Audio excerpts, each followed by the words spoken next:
Welcome to my nightmare. Welcome to prime time.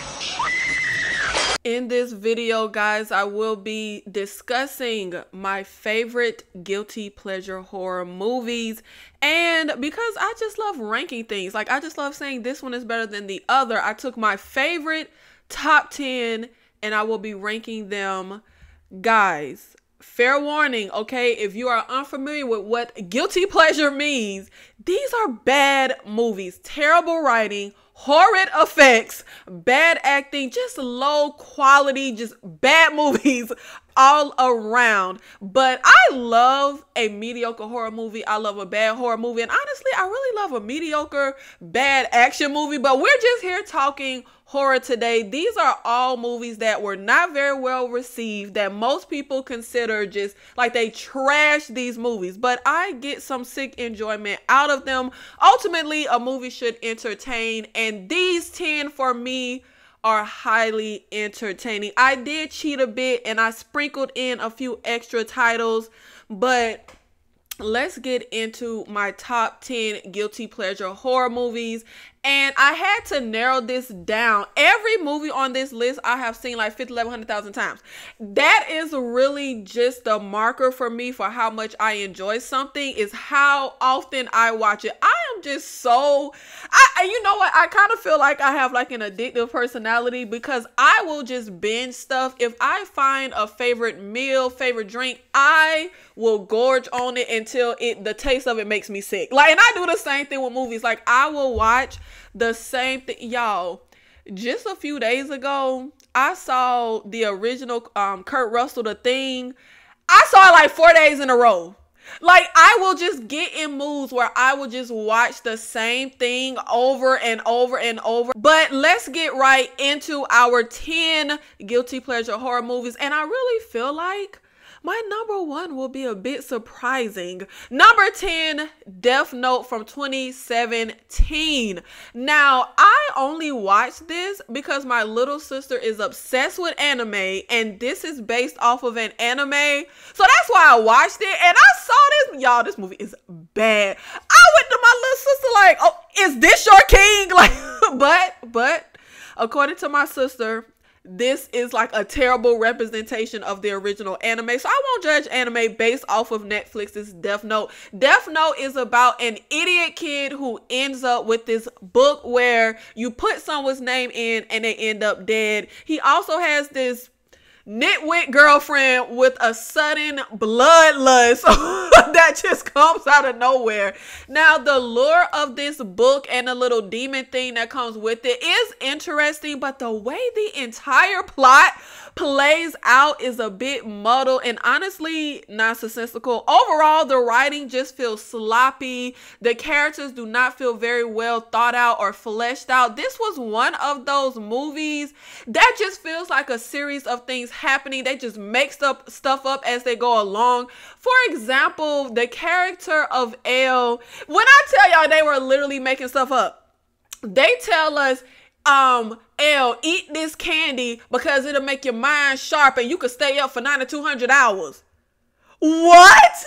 Candy does not do that. Like, I don't know where y'all, I am so obsessed with candy. I eat so much candy. When I first went vegan, that was the thing that got me the most. I was like, candy isn't vegan. Like, why are they using animals to make fucking candy? Like, that killed me. I love candy. Baby, candy don't make me stay awake for 9,200,000 hours, and it don't make my mind sharp. My mind is a little dull. Like, did they just literally were making stuff up? The movie with its rules and different stuff is very inconsistent all over the place. Nothing makes any damn sense. The movie does not follow its own rules. The writing is sloppy. Like, y'all, it's just idiot teens, dumb stuff happening.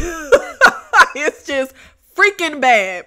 Number 9, ATM from 2012. Because I'm a masochist and love to suffer, this one is making the list. Late at night, 3 nitwit co-workers end up trapped in an ATM building by a madman after stopping late at night for some pizza. Something like that, child, happened. They were like, was at an office party, wanted to get pizza.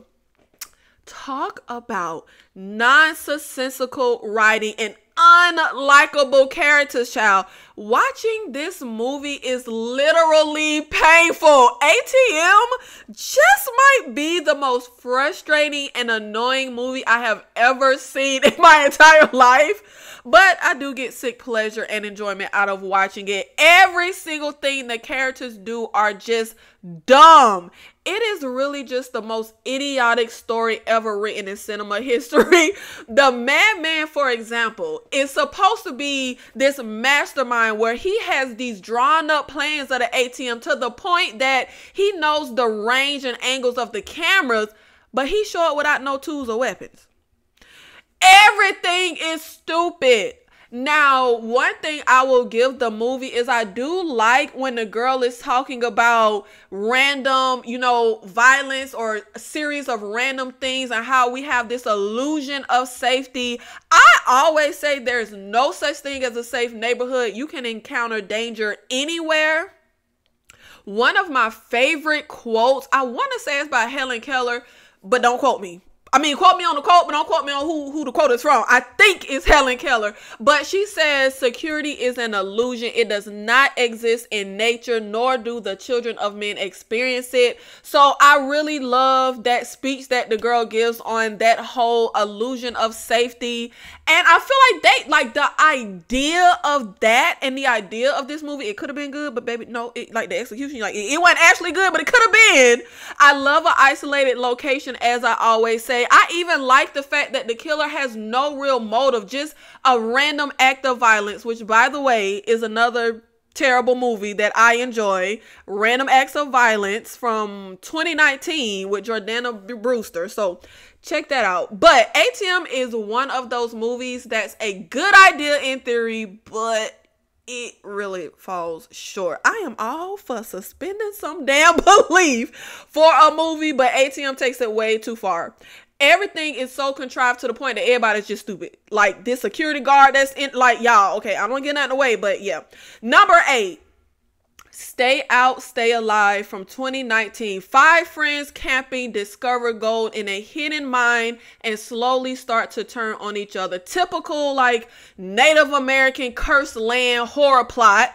Cast of, I don't know who the hell these people are. Now, we get some pretty horrendous acting in this one. I really feel like Stay Out, Stay Alive might be the worst acting of this list, and that's saying a lot. Yeah, we get genius dialogue like, you're a man, put her in her place, and it said seriously. There's a girl in a cocktail dress on the camping. Y'all, I don't know what's happening. Now I'm not a fan of the pacing. Honestly, the first act is pretty drab when they're introducing the characters and their relationships. But once we actually get to the mind and the meat of the story pops off, it does start to pick up. And that's where I really get my enjoyment, is from the second act through the end. Other than the horrendous acting, I honestly think it's pretty standard fare for this kind of movie. My biggest gripe for Stay Out, Stay Alive is the way they add in this park ranger. A lot of stuff with the park ranger just makes no sense, and it feels like contrived way to add in conflict. Very by the numbers, very obvious how everything will unfold, but it's entertaining nonetheless, in my opinion. But one thing I gotta mention that is just so stupid. So the way this all pops off is it's these 2 sisters. One of the sisters is pops off because the mine was hidden. She steps and falls that you gotta go down. It's into the ground. She falls. It's a rock stuck on her leg. She can't move, right? Baby, rain start coming in. It's starting to flood down there, right? And she has to confess to her sister that her sister's boyfriend got her pregnant. And the psycho boyfriend go to take his foot, step on her to hold her underwater, trying to drown her. She's telling her sister, please, I'm sorry, help me. The sister turn her back, leave up out the mine. After seeing her boyfriend step on her sister to hold her underwater, she leaves. She climbs out. Then she looks down as the boyfriend about to leave, and she's like, help her, that's my sister. She's surprised that the person you left to drown is drowning. Y'all, it's just so ridiculous. Oh my God. Okay, number 7, Feast from 2005. Do you guys remember that Project Greenlight thing with Matt Damon and Ben Affleck from way back in the day? I do. And I remember the first time I saw Feast. We have a group of people locked inside of a bar fighting off monsters. Feast is one of those movies that I honestly used to think was legitimately a good movie. I loved Feast from the first time I ever saw it. I have rewatched it psychotically over the years, a psychotic number of times, and I have always felt like this was a solid, well-made movie. But within the last maybe year or two, it starts to feel a lot more mediocre, and I would definitely now classify Feast as a bad movie. Now, there is a lot this movie gets right. I love the concept, the little kind of cheesy, quirky, over the topness of the movie, the B-movie vibe they go for, the disgusting gore. Y'all know I am just a sick gore fiend. It gets nasty, okay? The pacing is on point. It starts off pretty fun and we get to the action quickly. It's a creature feature, high octane movie that does not take itself too seriously. Never a dull moment. And even though I feel like it's not necessarily as good as I always thought it was, it is still very highly entertaining. But for all of its good, some elements just have not aged very well in my opinion. Some parts are just very lame, cheesy, not in a good way. Because sometimes cheesy can be good, like a cheesy 80s quirk to something. But no, it's it's cheesy in like a bad way. The music is horrendous. Also, the lack of any real story, it's very silly. Feast is just the epitome of nasty gore, action-packed, just no story. Characters don't matter. And overall, I do still I have such a love for this movie, but objectively, I just feel like, yeah, it's not all this I have always hyped it up to be. And Feast also has the type of action scenes that I hate, which is where the action with the monsters is shot like it's really fast, shaky, cutaway. You can't really clearly see the monsters. An honorable mention, Feast 2. Fair warning, they really ramp up the insanity, which doesn't even seem possible, but babes, they do.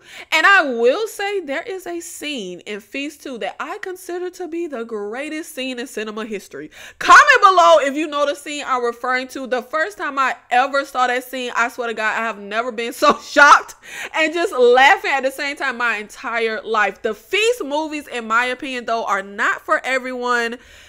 If you don't have like a morbid, sick kind of sense of humor, particularly when you get into the sequel, it's not gonna really be for you. Maybe that first one, and Feast 3 is truly not worth mentioning. I'm only mentioning it to say that if you watch it, I did not recommend it. Number 6, Zombie Apocalypse from 2011. I mean, look at the name, babes. It don't get more generic than naming your movie Zombie Apocalypse. After a zombie plague wipes out most of the population, separate groups of survivors band together to fight through the dead and make it to a rumored safe zone. We have Ving Rhames, we have the white girl from Hustle and Flow and 8 Mile, and many other familiar projects. Zombie Apocalypse is just the epitome of low mother freaking budget. Everything about this movie on a technical scale is horrendous. The effects, the CGI, and you know what? Honestly, while I can obviously with the eye detect some bad CGI, but I'm not the biggest stickler when it comes to CGI and effects not being good. I'm truly not. Of course, when it comes to my horror, I 1000% prefer practical effects, but bad effects for me do not make or break my movie experience. I know some people can be a stickler when it comes to effects. I'm just not that person. Like it's not that big of a deal to me. But y'all, it takes some pretty damn bad effects for me to really haunt y'all. I feel like zombie apocalypse might have the worst effects I have ever seen in my entire life. Baby, they couldn't even get fire and smoke right. Like, y'all couldn't just light a fire safely on set so we could get fire and smoke. Like, it looks so... The shanky ass looking zombies, the makeup is literally laughable. But I enjoy the group of characters here. Very thin characters, but enjoyable. We don't get the typical like a-hole character, which is always irks my nerves.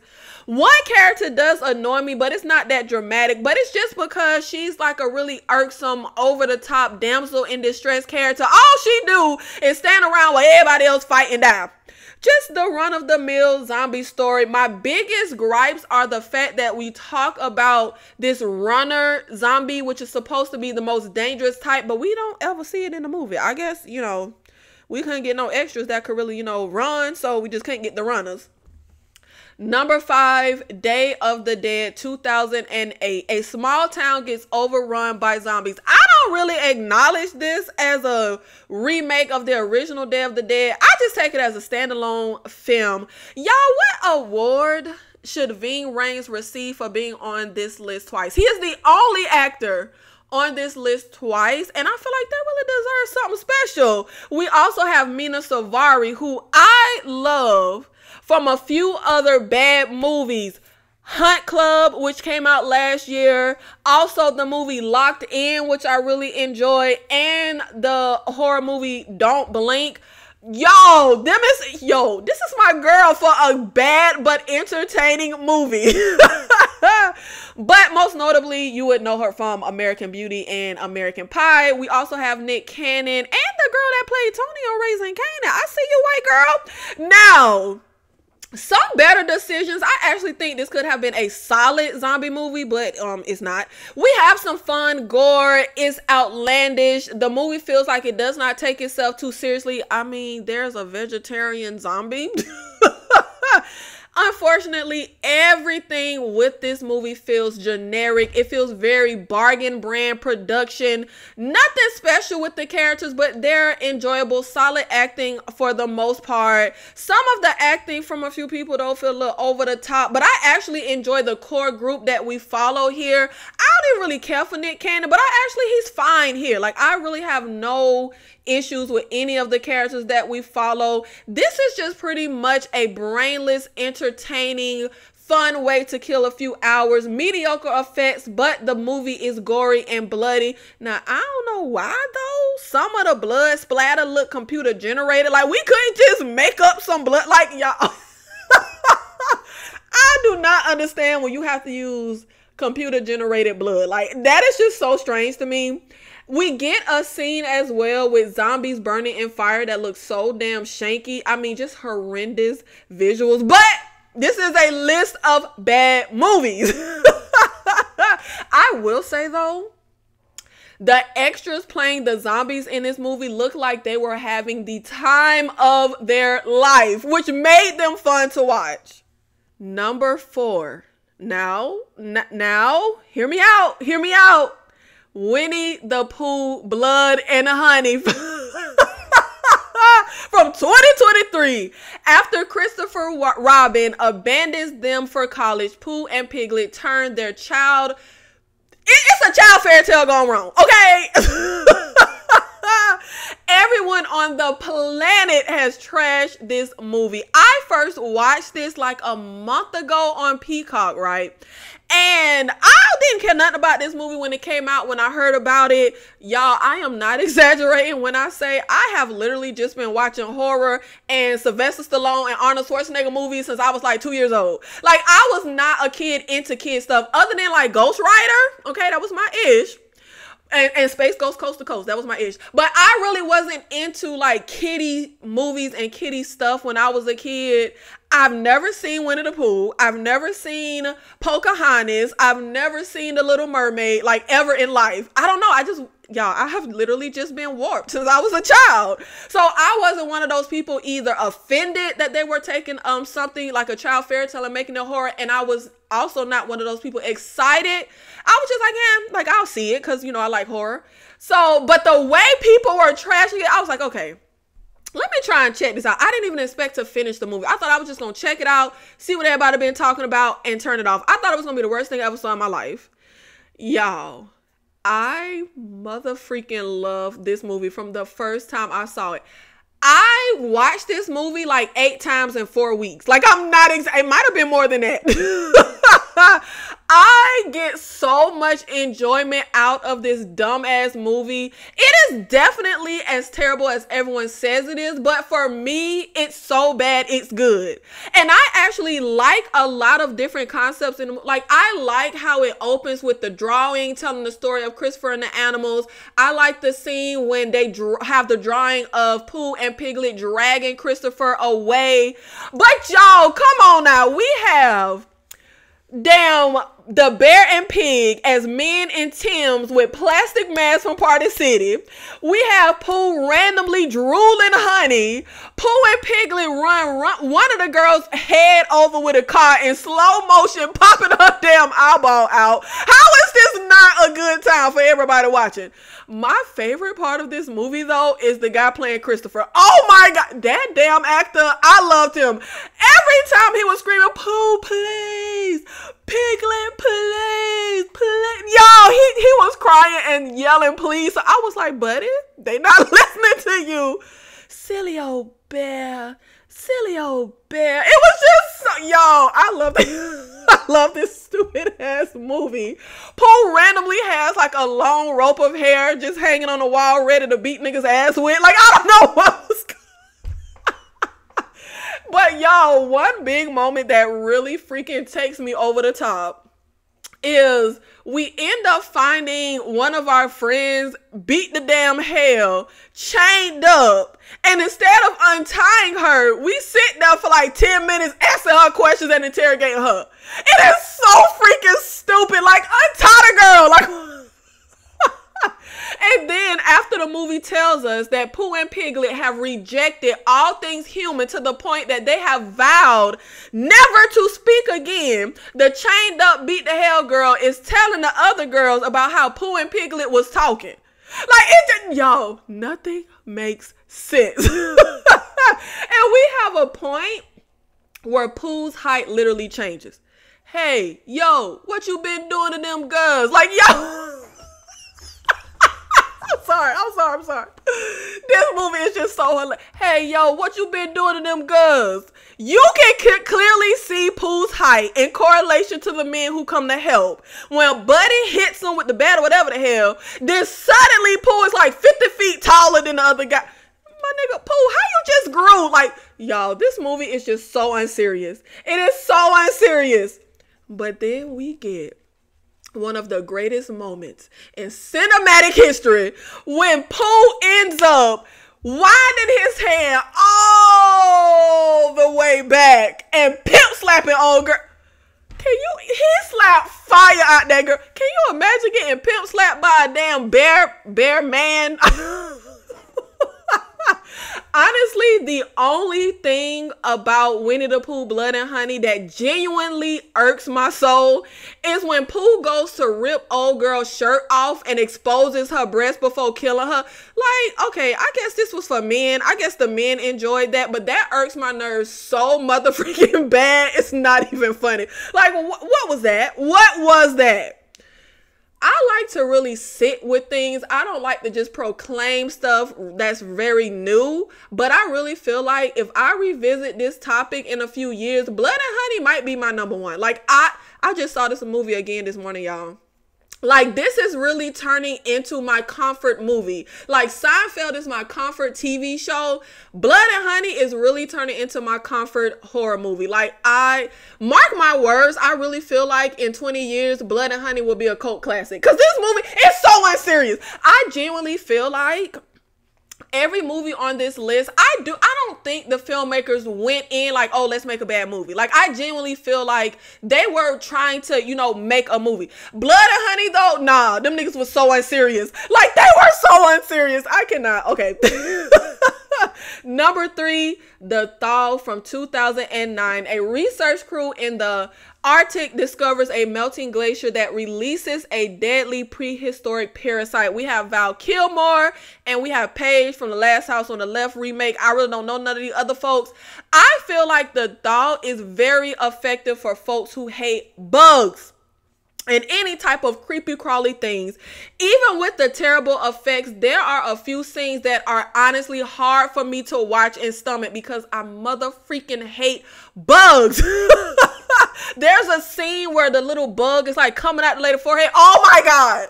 Like, it kills me. I completely am with the guy in the movie who's like, I have this thing. You know, it's a medical thing. It's a phobia. I'm with you, bro. I'm with you. Look, everybody in this movie is motherfucking stupid. Like, touching infected stuff with your bare hands, not taking a gun from the completely unhinged guy when you get the chance.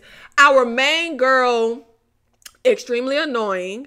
Like, there's a character who's supposed to be like the a-hole of the group. He's more likable than her. But the way this movie makes my skin crawl is why I love it. My biggest annoyance though is the rate of infection, symptom of infection all over the place. Like, it's very inconsistent. The performances are fine. The story is fine. They play well on like bug phobia, global warming fear. Unlike zombies or something like that, the threat here does feel a lot more real. Glaciers are actually melting. Who knows what could have been frozen hundreds of years ago. I would have liked though if the cold were more of a threat. Kind of like the movie The Thing, where like I'm like, we're in the Arctic. Why the fuck are we running outside without jackets? Like, you would have thought they were in California. Like, the cold and being in the Arctic did not play a part. And I feel like if we had the cold be more of a threat, it could have added to that claustrophobic feeling and added to like a viable threat of our options are either stay inside with the parasite or go out and possibly freeze to death. Number 2, Cabin Fever 3, Patient Zero from 2014. A group of friends end up on a remote island with a research facility where a deadly virus has been unleashed. Now, I am not a fan of Cabin Fever. And I never saw the sequel, or if I did see the sequel, it was so long ago I can't remember. Y'all, am I the only person who, like, if you haven't seen a movie in ages and you only saw it once, like, you don't remember? It's a lot of times where I watch a movie on rewatch and it's literally like I'm watching it for the first time. So if I saw Cabin Fever 2, I just don't remember. But Cabin Fever 3 is the one in the franchise that I really enjoy. We get some really disgusting, fun gore here. Y'all know I love anything disgusting and gore. There is a freaking like sick psychotic fight between two infected women with like exposed like flesh falling off, exposed muscle and jawbones and scalps missing. Honestly, the fight is dumb. It don't make no sense because you got the one infected lady that's fighting trying to get off the island and stuff, but baby, you of all people know this disease. You gonna either die here, die on the boat. It don't matter where you go. You are going to. So y'all, that whole thing of her trying to get off the island, it didn't make any sense to me. And my biggest gripe with Patient Zero is the fact that the movie is so darkly lit. Baby, we want to see the gore. Just, oh my, worst acting ever. But y'all, yeah, I love this one so freaking much. Now, my number 1 guilty pleasure horror. This is my comfort horror until Blood and Honey knocks it out of number 1. Number 1, The Bye Bye Man from 2017. 3, how the hell did they make it into College Friends? Unleash a Mysterious Evil. This is my movie. I put this movie on so often, it is honestly embarrassing. Definitely a bad movie, but I really don't think it's like the worst movie ever. It's a silly, ridiculous little horror story, but watchable, and objectively, it's entertaining enough way to pass time. The story is all over the place. It's slightly incoherent. It's a complete mess, but it's fun. I really enjoyed this. I don't even know why sometimes, honestly, there is no rhyme or reason. Like, I just really enjoyed this movie from the first time I saw it. And I actually feel like the movie starts off promising with the opening scene. We have this reporter that like kills his neighbors. He got to kill everybody that know of the bye-bye man. But the movie can't get its own rules and stuff right surrounding this whole bye-bye man, because the reporter is going to kill the neighbors and he's like, did you tell anyone? Rick, he's coming. He kills Rick and he's telling the bye-bye man, I'm going to stop you. Wait, what are you talking about? The bye-bye dog is like eating the folks that the reporter killed. And he's like, you won't win. I won't let you. The bye-bye man kills the people that know his name. So we kill the people that know his name. Like, we're doing the same. Y'all, it don't make no damn sense. The 3 college students, literally buffoons, so freaking annoying, but this movie is my ish. Thank you so much for watching this video. Thank you for supporting the channel. Let me know in the comments some of your guilty pleasure horror movies, and make sure you check out my video on Five Nights at Freddy's. Also, some upcoming videos will be my Final Girls tier list ranking, as well as horror movies that made me, why Tropic Thunder was and still is brilliant, and lots of other new content. So make sure that you are subscribed and you have your bell notifications on. Until the next one.